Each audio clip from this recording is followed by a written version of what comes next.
And welcome once again to the Movie Stuff Show. We are coming to you live from Facebook this week because we were once again blocked on YouTube.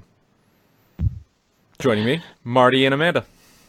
Thank you, Entertainment One, for reporting us, you narcs, you, for whatever great crime we did with our 50-view video that was too much for your company. I emailed them. I emailed Entertainment One, and I wanted clarity on the situation. Do I expect a response? No. Oh, yeah. But we are now blocked from live streaming on YouTube for 3 months. So there we go. Yep. They can't keep us down, though. No. Here we are. 3 months. 3 months is like infinity now. Oh, yeah. Like, stuff moves so fast these days. Even being offline for a day or two seems like a long time. Yeah.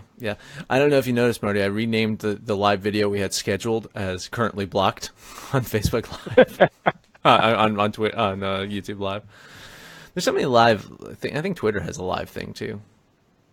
We can multi-stream, multicast, right? Was it Twitcast or something like that? That sounds so stupid. That fits us, man. Very stupid. This week on the Movie Stuff Show, we will be talking about the latest Paul Thomas Anderson movie, Phantom Thread. It came out last year. It came out in wide release this past weekend. Yeah, this past week. So, it's 2017, just to get in time for the Oscars, but I always hate that. That bothers me. Well, this time it cost them Golden Globe nominations, apparently. And not Golden Globe, but SAG as well, because no one had seen it, before some of the nominations. They thought they might not get as many nominations today. But it did pretty well, Oscar-wise, which we will talk about as well later. It did really well. We'll talk about that. If you want me to give a synopsis of Phantom Thread, I don't know if I necessarily can do it justice. Like, even watching the trailer, there's not much to the trailer, really. It focuses in on 1950s London fashion era. Daniel Day-Lewis plays a dressmaker, very popular, known dressmaker who becomes involved with a waitress, and I'll say that this waitress kind of turns his life upside down. That's the short synopsis of it. I bet you that's how he pitched it to Daniel Day-Lewis. I bet you so. Yeah, and Daniel Day-Lewis is like, "Oh, it sounds interesting." Really, I saw Amanda commenting on Facebook about this and saying she was expecting for something to happen, like something supernatural, or And I hadn't seen any trailers, and I also didn't know this was a P.T. Anderson movie. All I knew literally was that the title was Phantom Thread, and the previews that I sat through before this movie were all war movies and like supernatural horror, like whatever the next paranormal activity thing is going to be. Yep. So I was like, okay, Phantom Thread. I got really excited that it might have literally been about a haunted dress for a while. So no, that was based entirely on me being completely uninformed going into it. Okay, great. Okay, so then that leads me into I saw some of your comments on Facebook. What did you think? What did you think of this movie? I mean, I really liked it. It's a lot to think about. I don't know if I want to watch it again right away or ever. But I'm, as usual, very happy that I experienced it. It's definitely like everyone did their jobs.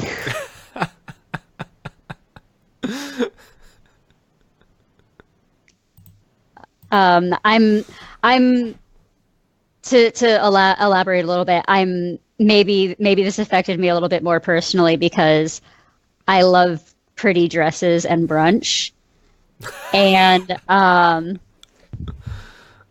I also, if you remember from the comic book podcast, I might have already like a food sex thing. So this movie just kind of like hit way too, like my husband literally made a mushroom omelet for me last week, and it was so delicious, and I was so happy that I cried almost when he gave it to me. And then to see this movie, It's love. It's love right there on a plate. Love on a brunches, plate. brunches and food and pretty dresses are just so it may have hit a couple of personal buttons too. That was surprising. I wasn't expecting you. Based off your Facebook comments, I thought that you were not a fan of it, but that makes me happy. That makes me happy. Marty, what about you? I just think it's crazy. I can't remember the last time I watched a movie like with no idea what it was or what it was about. Same. It's such a new thing. Like, weird thing these days because we see 50 trailers before everything. So it's just that if you sat me down at dinner, you turned on like, oh, it's Daniel Day-Lewis starring, Paul Thomas Anderson. Like, wow, I lucked out with this one. Because we talk a lot about comic books and Star Wars and everything on this channel, but it was really just so enjoyable to sit down and watch masters at their craft. Basically, is it the most I can't tell you it's the most entertaining movie I've seen all year and like that. I mean.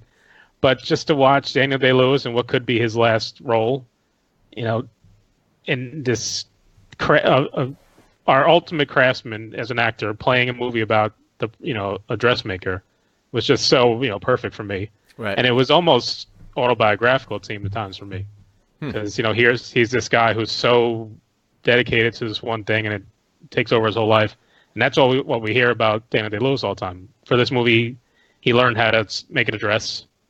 He took sewing for like 6 months or something.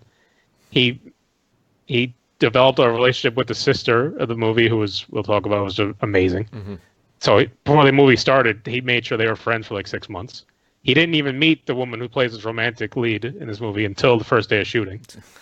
So he basically lived the movie. Yeah. And that just shows the kind of dedication and some say craziness he brings to his roles. Yeah. Because some people, there's so many people who just, show up today at work and read the script and go. And that's, you can make movies that way and be Mark Wahlberg and make a movie every 3 months that, makes $1 million.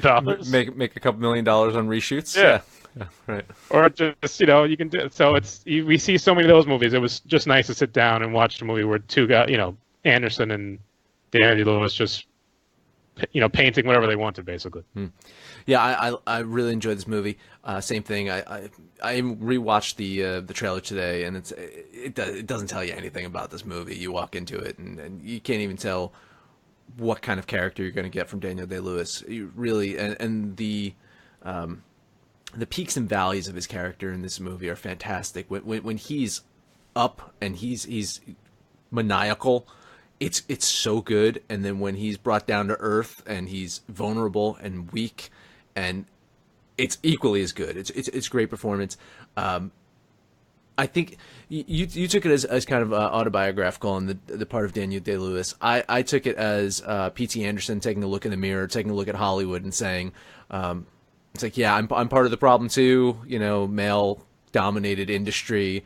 I'm not the easiest person to work with at times.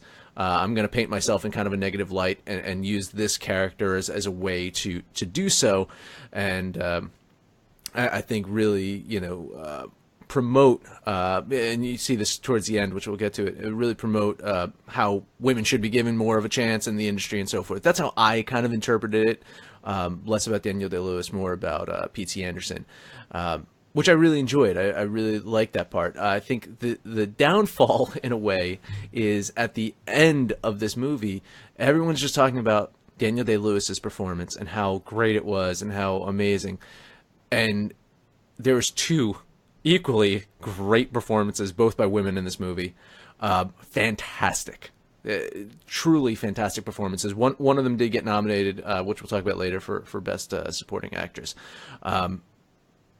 Top to bottom, I enjoyed the acting in this. I enjoyed the evolution of the story, and in that P.T. Anderson batshit crazy way, you're sitting there at the ending like, what the fuck just happened? You know, it wasn't as much of a pinch in the face as like, I drank your milkshake, I drank it all up. It wasn't like I'm finished. Like, it wasn't like that. But in the same sense, I felt that same sucker punch to the gut when, you know, it leads up to that end scene, which I guess we'll talk. All right, we've given general synopsis of this movie. We're going to throw it out there right now. Spoiler alert from there on out. If you don't want to be spoiled, stop watching. Thank you. Good night. But if you're ready to be spoiled, keep listening. Spoiler alert. Now, okay. You know, the main you know, plot point, if you will, is the wife. You know, she's living a shitty marriage, and you know she wants to do things, and Daniel Day-Lewis is so obsessed with dressmaking and living his life. It starts before there, though. It's even before she's the wife. Where she kind of takes this complete turn. She's not even the wife yet. Yes. So I mean, they're even calling before her that, yeah. Even before she shows up, there's another girl. Mm-hmm. We see that he has a pattern of bringing women home as muses, mm-hmm. and then getting sort of bored and irritated and outgrowing them, and then they aren't able to stand up to him, and he just gets rid of them. Yeah. And so I actually started the movie with sort of an under the skin vibe where I thought he was like literally going out to the countryside and finding women to bring home and like, I don't know, like draining their blood to like make dresses or something. I don't know. Or like using their hair for, I was going real creepy with it. I got like a Mother vibe. I felt a little bit Mother as well. Yep.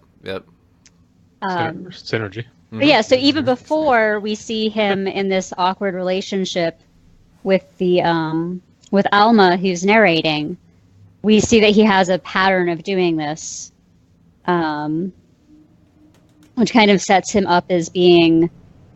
It's almost sort of like a self-fulfilling prophecy, mm-hmm. and he explains to Alma that he there's this superstition about when you've made a wedding dress for someone before you're married, you'll never get married. Mm-hmm. And my thought was that he'd been sort of sabotaging his own relationships to like fulfill that curse. Mm-hmm. Part of like this whole like I did this special thing for my mom. I'm still kind of weirdly stuck up on my mom. No one's gonna be like my mom. Can't fall in love and have a girl replace my mom. Until there's finally a woman who's as bitchy as he is.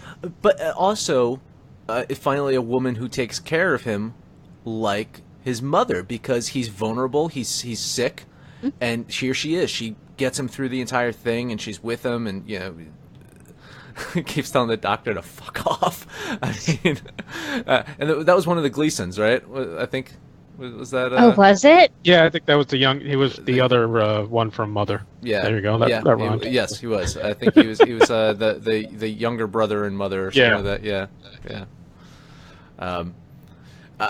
I totally agree with you, Amanda, and I think you know, it leads up to the fact that she poisons him with these mushrooms. Literally. Yes, not to kill him though, just to, you know, bring him down a notch, if you will. Bring him, you know, knock him down a peg, and make him feel vulnerable and make him need help, right? And need someone else to take care of him. And I think that's, you see the evolution of the relationship between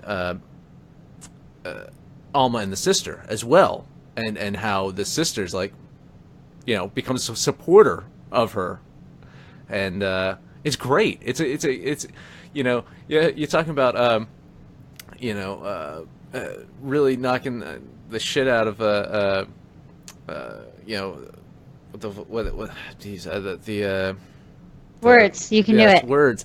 I'll think about it in a second. Two women on the same screen talking about something. Unfortunately, yes, the Bechdel test. Bechdel test. I don't think it does pass. Does it pass? Because they're talking about a man, right? They're talking about him the whole time. They kind of talked about dressmaking though for a while. Some Slightly. women do talk about dressmaking, but I don't think it counts. I feel like that's not really an name improvement. people. Yeah, that's part of the test. You have to be named. Yep. And after the first 3 or 4 people in this movie, a lot of them were actual dressmakers. I read that were cast in those roles as a woman that come in and out of the house every day and do all the work. So that was beautiful too. It was kind of like the assembly line, but the sound, he made the house a character in his, as well, with the colors in the house and everything, every stitch you heard, every step on the wood. It was just really perfectly done. And then when you talk about the poisoning part, it kind of came at a pivotal point where she was, they had been romantic for a while, and then it kind of was getting, he was getting annoyed by her every little move. And the sound too. Again, think of that breakfast and the buttering of the toast. They show him as this meticulous guy who starts, every day, combs his hair perfectly, does his shoes perfectly, has his breakfast perfectly. Little American Psycho there. Mm-hmm. So she comes in and she's making noise with the toast, and she's making and it's just, you could see it eating on him as it goes, and it's great. He has these angry outbursts that are hilarious when she tries to cook him dinner. And he's like, "Why are you torturing me like this? Do you have a gun?" But then we reach that point where she's saying she's becoming just another woman in the house, because they have that moment when the princess comes to get her fitted for her dress, and she makes a statement like, "I live here too. I'm not just a hand." And so that's when she realized, she takes that crazy step of poisoning him, and I wasn't sure at that point if he was going to die or not. Yeah. Because it was a good hour and a half into the movie. It was moving along, so I was like, "Oh, does he die at this point?" But then they dragged it on. That's when it takes a whole different turn too. Great, yeah, and it's so good. But I want to, tip of the cap to Amanda. How many episodes ago when we were talking about watching movies at home, and challenging us on the fact is like, well, do you have this great sound system where you can? This is the type of movie that the sound. You have to see it in theaters. Like it's just so good. And it's so critical and pivotal. Pivotable. It's not a word. Pivotal. Thank you. Pivotal to the movie and the development of it, because it is these little sounds that just magnify when he's around her, and it's so good. But yeah, so it gets to the point where she poisons him the one time. She heals him back, and then it's right after that they get married, right? He finds it. They get married. Nothing like a near-death experience to make you decide to be nice to people for 2 or 3 months. Couple months, yeah, because then it all falls to shit again, and it gets even worse than it was before. And great scene where he's talking to his sister about, I have to get rid of Alma. She's got to get out of this house, and she's standing right behind him. You know? Oh my god. But that was the perfect line, because the sister lets her stand there. Yeah. The whole speech, he turns around and sees her, and then they just had their regular conversation. It's like, why don't you two just fucking polite and storms off? And it was the moments when he would just randomly curse that were hilarious. Oh yeah. Well, yeah. When he's telling the doctor, it's like, just fuck off, just fuck off. And then the relationship with the sister Cyril, played by Leslie Manville, who's the other co-lead basically. And it was interesting because they don't really address her by name a lot when we first meet her. She's like, she's just his old so-and-so. Mm-hmm. So for a little while, I was wondering, was she a sister, or was she just, the loyal assistant that's been with him forever? Or is she, the first wife who kind of stuck around and can deal with his shit and lets him go to his different muses because she's the number one still? So it was weird watching it dynamic throughout the movie until we realized, eventually that she is a sister. But they just have that perfect. She's the only one that can talk back to him for the most part. She's the only one that can tell him what to do. And then at one point when he's really upset with Alma, and he goes at her with something during breakfast, she's like, "You don't want to come through me." Yeah.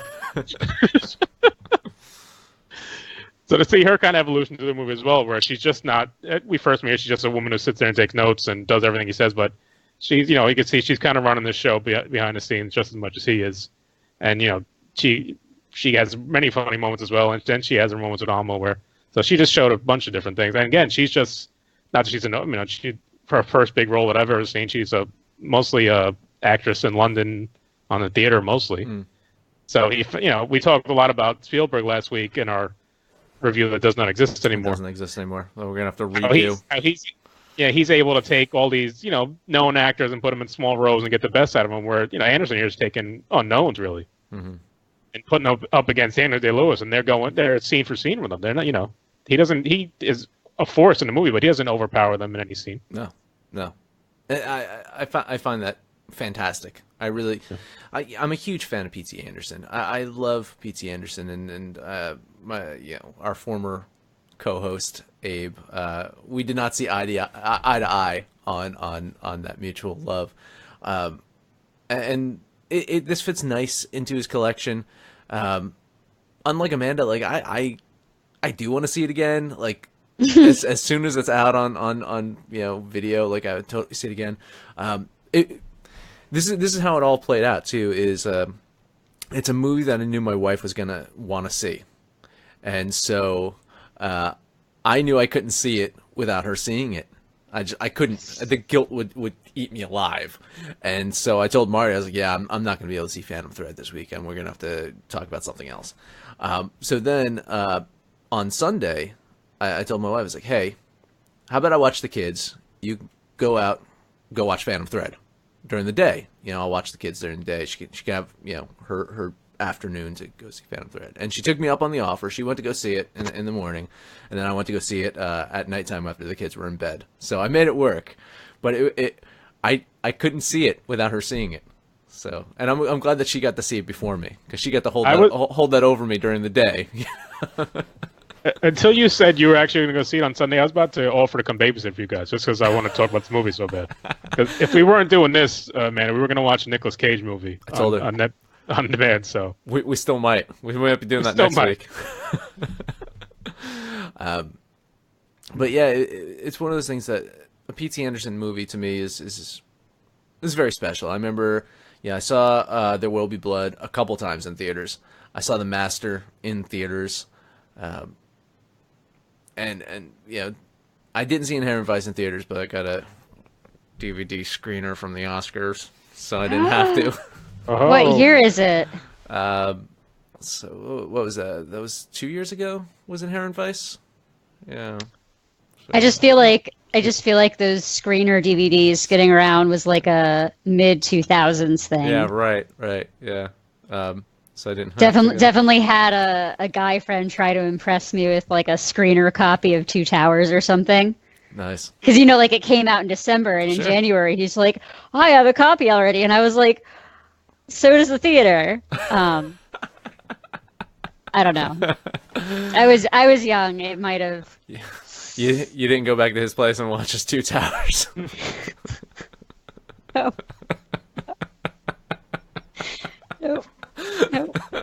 Nope. We have devolved the show. I just realized if we do this Facebook thing, I do think we can embed the Facebook chat.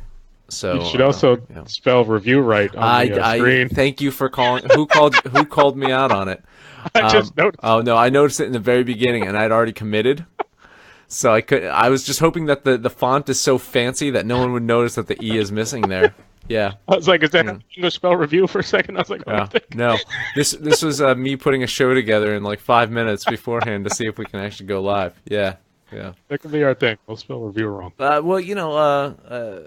My old co-host Abe used to spell things wrong all the time, and I used to call him out on it because he would be putting shows together 5 minutes before the show. So I get it. I understand now. Apologies, Abe. I'm sorry. He'll never watch this because he's not on Facebook anymore. He quit Facebook. So. Well, we do hope to upload this as well. Yeah, on we'll YouTube. Upload it. We'll post it on YouTube. Right. But you were making a point about if you like P.T. Anderson's other movies, this fits right in, and you would probably like it. Yeah. I want to confess that I'm definitely someone that all of his tricks work on, and that I could see people who are maybe like a little more resistant to his style, not liking him at all. A little bit like Darren Aronofsky, where it's like either his tricks work on you and you love them, or they work on you and you hate them, or you see them coming and you're like, you're not clever and you just hate it. Yeah. So I think I think that's something to point out is that if you let yourself go with this movie, you'll enjoy it. But if you're perhaps if you're thinking a bit too much, you won't get the full effect. It's funny too. I start to think back to his filmography, and the one that sticks out as I guess the most accessible one would be Boogie Nights, right? It's the one that doesn't it fits into his worldview in a way, but it's not done in the typical P.T. Anderson way. I mean, Hard Eight was his first, and that was experimental in a way, and you know, it tells an interesting enough story, but it's hard to count that as a P.T. Anderson movie because he was just kind of getting started. Boogie Nights is the second film, and then from there on out, you got Magnolia, which is its own animal, and people, even I know P.T. Anderson fans that hate Magnolia, like to just write it off. I happen to love it. I love Magnolia a lot. You have Punch Drunk Love, his Adam Sandler. I saw that face, Marty. I suggest you give it a rewatch because over time, I've come to appreciate that even more. You know, and so yeah, there's that, and then of course There Will Be Blood. To me, is his crowning achievement. It's one of my favorite films of all time. I think it's just insanely good. I'm still waiting to watch that one. Oh, you haven't seen it? I haven't. Okay. My in real life movie friend Scott really likes to watch movies with me when I see them for the first time. Like ones that you react to, like I'm his Gustave Noé date because I'll go to those movies and like freak the fuck out the entire time. So the P.T. Anderson movies I haven't seen yet, I kind of need to. Have you seen The Master or no? Yes, I saw The Master. I might have seen The Master twice. I don't remember. I've seen it a couple times. Which again, run through the ending here. Yeah, we'll get to it. We'll get to it. Yeah. We were talking about the greatness of P.T. Anderson and how this all fits into his worldview and how it's a great film. But so yes, we were going to loop back around to the ending. We'll get to it. All right, Marty, the ending. Well, of course. I mean, it's like we said, the wedding. They get to have the marriage, the wedding, and you think, all right, this might be their happily ever after type ending. But then we kind of that's where it's funny because it drags a little bit, but it's supposed to drag because now his life and marriage is a drag on him. It's pretty funny. And then we see, they have a nice little vacation. They're happy for a little while. And then, the same problems kick in again. She's annoying him again, and she goes right back to her old familiar. It looks like for a second she might be having an affair with the younger doctor we met earlier. But, as you realize later that the whole time she's kind of narrating this movie, she's explaining to him why she would never do something like that. And so she goes, she gets her old trusty cookbook again and grabs the funny looking mushrooms. Which, God bless. And, if you're in your kitchen, guys, and you see your wife has what mushroom will or not kill you books, that's probably a good warning that something's going on.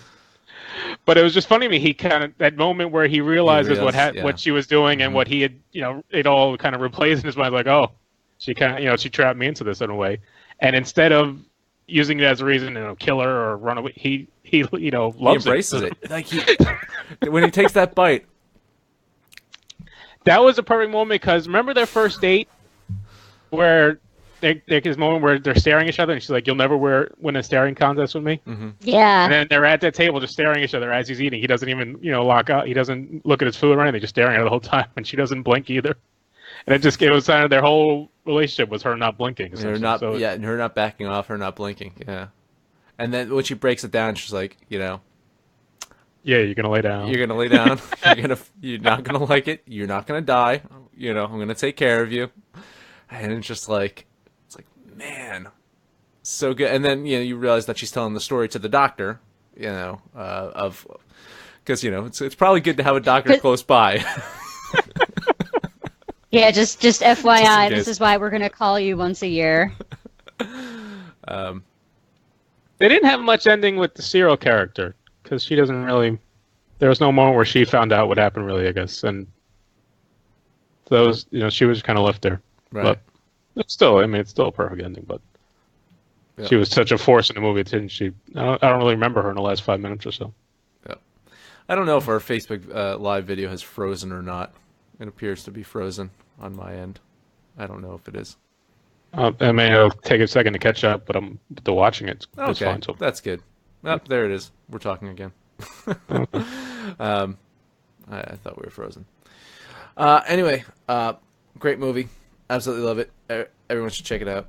Fantastic. I guess we'll transition this into some Oscar talk now, and if we want to continue talking about Phantom Thread as it relates to the Oscars, we certainly can, because this did get nominated for Best Picture. It got nominated for Best I'm gonna pull up the list because I haven't looked at it because I spent all day at work. I'll read them as we go. Marty will read it as we go. I want to be able. I'm a visual learner. Okay. So I want to see the list also. If I would have prepped, I would have just posted them on the screen. So well, and also, I don't trust you to not just make it up. Ah, yes. So when I say that Logan got nominated for Best Adapted Screenplay, you think I'd be making that up? Plausible. That is a movie that came out last year. Yeah, it is. Yeah, and it's adapted from a comic book. Old Man Logan. I wanted to ask a question. Do you know what the rules are as far as adapted screenplay? Does it have to link to one specific run of comics, maybe, or no? Is the fact that it's just a Wolverine character that has been created somewhere else? I think that's. I mean, I think the story. Well, part of the story, it's a hodgepodge. I think this, it's not an original story. It's not an original character. So I think it's that broad that if you just didn't create the characters yourself, it's just that's kind of unfair. Because I mean, Yeah, but name a comic book film that's that's true. Get nominated for Best Adapted Screenplay most adapted other than Logan. Other than Logan. But usually you're going off one book or one, place. Yeah. So it's funny that you can create this whole world of something, but somehow this is the first time anyone's ever been nominated for it. Okay, Marty, run through. Let's go through this. I'll start with the. I guess I'll start from the bottom. Yeah, let's save Best Picture for last. So let's just. Yeah. I'll just start with the kind of best supporting category, I guess. Okay, can we talk about cinematography real quick? Oh yeah. Let's gotta find that on the list. Yeah, Marty, let's just start wherever you want, except we're not. We're gonna start where Dan wants. Best cinematographer, we start with Blade Runner, which we've seen, of course. Roger Deakins. Liked. I hope he wins. Hope he wins. Darkest Hour, Bruno Del Bono, which I saw, which cinematography-wise, I don't think he'll win. The Dunkirk, though. Dunkirk's nominated. That's shot perfectly. Mudbound, Rachel Morrison. I wrote the first woman to be nominated in Best Cinematography character. Hey, that was a pretty big deal today. Mudbound was the Netflix series. We didn't. I haven't gotten to that one. And then Shape of Water, of course, which had the most nominations. I think it had 13. I mean, I haven't seen the fish sex scene, but I'm assuming that it was shot beautifully. Yeah, so that's the five. Shape of Water is nominated in almost every major category. All right. Best sound, I thought was interesting. Baby Driver got a nomination. I hope that wins because that's basically a movie on sound. That's one of the few. Dunkirk, Shape of Water, Blade Runner again, sound, and Star Wars. Gotta love that. Star Wars nominated 4 times, mostly in sound, and John Williams, of course, his 51st nomination. So original score was Dunkirk, Phantom Thread, Shape of Water, John Williams, and then three billboards outside of Ebbing, Missouri. The score in Phantom Thread, fantastic. Another Johnny Greenwood, right? Yeah, Johnny Greenwood. Yeah. But it's so very simple. A lot of piano work, a lot of European feel. Really worked. I think that there was some like Mozart or Beethoven kind of adaptations from the here and there. It's a shame that wasn't very like period appropriate and atmospheric. Yeah, it fit that night, that old timey Europe, England kind of feel. Best animated got, it's pretty funny how we're just kind of. Sometimes it works. There's a year where there's a lot of good ones. Sometimes you just got Coco, Ferdinand, and Boss Baby. Coco, Ferdinand, Boss Baby, The Breadwinner, I don't know, and then Loving Vincent. Most people are saying Coco will get there. Coco probably win. Yeah, Boss Baby's great though. Like I said a bunch of times. Great movie. Surprisingly good. I can't believe I'm saying it. Adapted screenplay. We mentioned Logan was nominated. The first time a comic book movie has been nominated for amazing screenplay. Crazy. Pretty cool in there. The interesting how we will see this movie, Disaster Artist, which we reviewed, which we enjoyed, but is kind of stained now with all the Franco stuff. And then Molly's Game, Mudbound, and Call Me by Your Name rounded out that one. Original screenplay, the big surprise was Jordan Peele for Get Out. It's awesome. That was nominated. Great. Very cool. The Big Sick. Mm-hmm. I don't know. With what's his name? Kumail. Yeah. I mean, not Johnny from Silicon Valley. Mm-hmm. Mm-hmm. Lady Bird, original screenplay, Shape of Water again, and 3 Billboards Outside of Missouri, which I think will win for that one. As he did not get nominated for Best Director, which we got to, but he will probably win for screenplay. Supporting actress, we've kind of known for a while that Alison Janney will win this one for I, Tonya. But Leslie Manville, so good. In this category as well, we just talked about, I think gave a better performance. Laurie Metcalf, people are saying too, and Lady Bird. I want to see Lady Bird. Yeah, I want to see that. And then Octavia Spencer, another nomination for her, and Mary J. Blige from Mudbound. Which should probably see that too. It's just on Netflix. So. Oh yeah. Oh yeah. Cool. Supporting actor Sam Rockwell, our friend. He'll win. Friend of the show. Yeah, he's won the SAG Awards this weekend. He won the I'll have to send him a Golden message. Globe. I'll congratulate him when he wins. Woody Harrelson in the same movie, nominated as well. See, now I finally want to see that movie. We are going to do I watched it myself. I loved it, but if I can Dan hasn't seen it. If I can try to see it, we'll try to do a review. Yeah, we'll do a review for the award show, hopefully. Richard Jenkins, Shape of Water, and then Christopher Plummer for the Kevin Spacey role in All the Money in the World. I think I'm sure he's great in the movie. God bless him. But to get a nomination for something you spent, I think, 9 days on, they said, I think he's just that good. I mean, he is, but it's Christopher Plummer. I mean, God bless. I don't think it was a hard role for him to come in and play old rich guy. What's funny though is Spacey would have got nominated as well.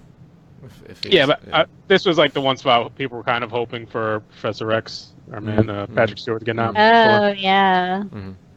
And then Best Actress, I think there was no real chance for her to get it, but I was kind of hoping Vicky Krieps, I think, would get nominated here. But it was a really tough field with Frances McDormand, who will probably win for 3 Billboards, Margot Robbie, who we both loved in I, Tonya, Meryl Streep, who we thought gave a fine, performance in the post, but it was nothing. I guess she's just too high a standard now to even meet.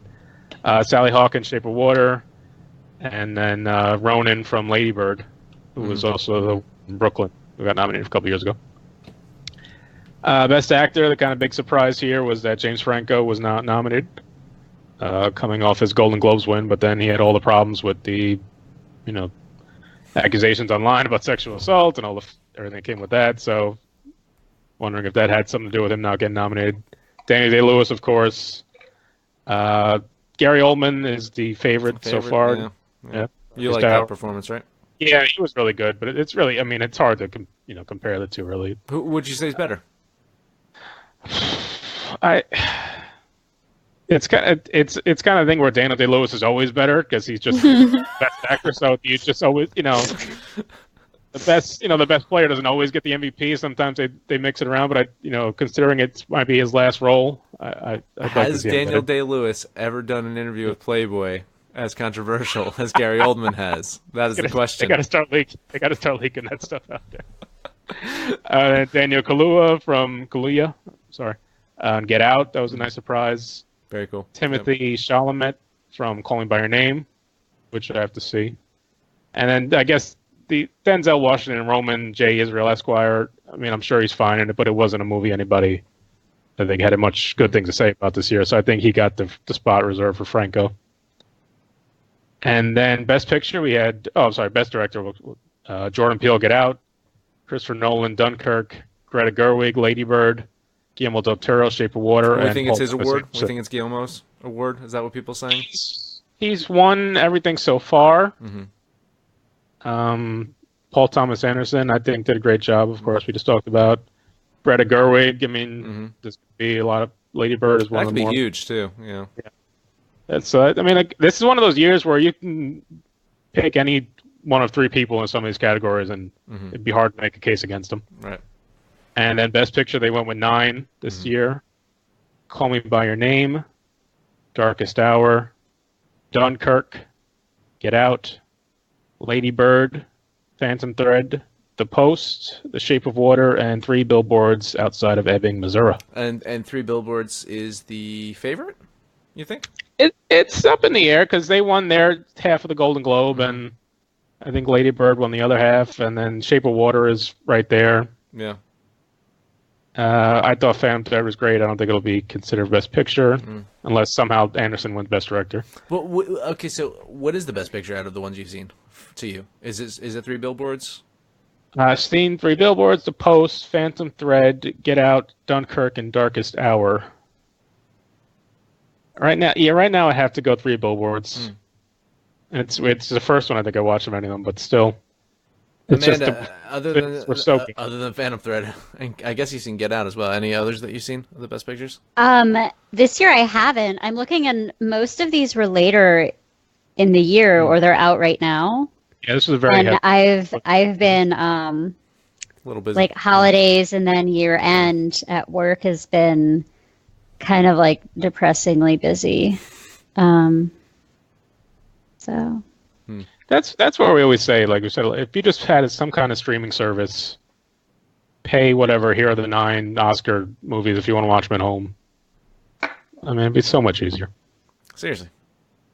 Because some of them, or maybe you could just buy enough memory for my freaking corporate office so that our model runs can write the CSV files with the data in them that's only 1.5 gigs, and we'll have enough room to save the data so that I won't waste my entire life running models and not having any. I'm really broken up about this, you guys. That and the piss poor Wi-Fi. I mean, yeah. Listen, I oversee technology at my company. I wouldn't allow that to happen, Amanda. That would not happen on my watch. I'm like, I don't even think that the people I report to will accept that as a plausible answer. They'll be like, you ran out of disk space. And I'll be like, yeah, the entire company ran out of space. And you'll be like, well, that sounds like some crap from somebody who didn't do their homework. We get down to 150 gigs and I start freaking out. Like, it's the end of the world, 150 gigabytes. That's all we got left. Yeah. Oh. So, Dan, you've only seen then Phantom Thread, Post, and Dunkirk. Yep. So those 3. I have Get Out DVR'd, so I'll check that out. I think Missouri might start streaming before the Oscars. Yeah, I hope so. It's playing at my crap theater, my local crap theater, but I don't know if I'm gonna. It's too early of a showing, so I might not be able to. And then I think it's out of the crap theater this weekend. Yeah. Well, I mean, they sometimes put everything back in the theaters once they get the nomination. Yeah, I just saw something that that Dunkirk and Get Out were going to be back in theaters for a little while. Yeah. So I mean, I'll definitely check out. Lady Bird's playing in Montclair, so yeah, it's like 10 minutes away from me, so I might be able to. I don't know. I'll try to see some more of these, but before Oscar time, hopefully that we're all caught up. Caught up to. It's hard with 9 of them. That's a rough one. Yeah. Only by your name, I got to. That did not get. They did get nominated, okay, but it's. I'm not sure. They were saying Armie Hammer could have been nominated for that one, for Best Supporting Actor as well. He's got a great name. Wish my parents named me Armie Hammer. Seriously. It's your last name. Nope, change it. Hammer. All right, we got anything else? Not much. I mean, Oscars dominated the day. Yep. I think we're coming up. What's next? The next couple weeks, we got 50 Shades or whatever color coming out. We got Black Panther after that. Yeah. So I guess we'll probably be back next week. We'll see how I think this Facebook Live thing's cool. I think didn't seem to have many issues. Seemed pretty easy to set up. So maybe we'll be back Facebook Live, YouTube. We'll see if YouTube unblocks us by then, because I put in my official protest of it. But either way, I could probably stream to both. We can do a multi-stream or something. We'll be back live next week. Yeah, we could try it. 9 p.m. ish Eastern Standard Time. I guess we're gonna do Mom and Dad. We're gonna do that Nick Cage movie. Amanda, you're welcome to join us again. I love me some Nick Cage movies. What platform is this on demand, or is it? Yeah, just I think it's just on everywhere? demand. I think maybe Okay. on demand might be on demand Amazon. right now. Yeah, I don't know if Okay. it's on demand. It's in 5 theaters somewhere. But, Yeah. you know. Yeah. So if you can watch it, you feel free to join us. I invited Abe as well. We'll see if he'll make Oh, Okay. He likes. because he loves Nick Likes Cage. batshit crazy he movies. loves Nick Cage. He loves horror films. So I thought this was right up his alley. So, yeah, we'll be back next week. Oh to my that. goodness, it's playing near me Dude, in a Wow. theater. dude, Shoot. you Just might gotta be see the going. crazy people to show up at that you theater. might be going. Wow. You might have to report from the theater. Wow. Okay. I think we won. All right. If you see this video on YouTube, you can follow us on Facebook at Movie Stuff Show. Follow us on Twitter at Movie Stuff Show. Come over to YouTube. I guess subscribe to us there. Like us there. YouTube is making things really difficult. They're changing a lot of stuff there. I don't see it being a viable option for smaller shows like us. So we'll see how that goes. But yeah, this is cool. Thank you both. And, Yeah. Check, all our other videos are still up on YouTube, so if you're seeing us here for the first time and you want to check out some of our other things, hop on over. Movie Stuff Show. Later. Bye.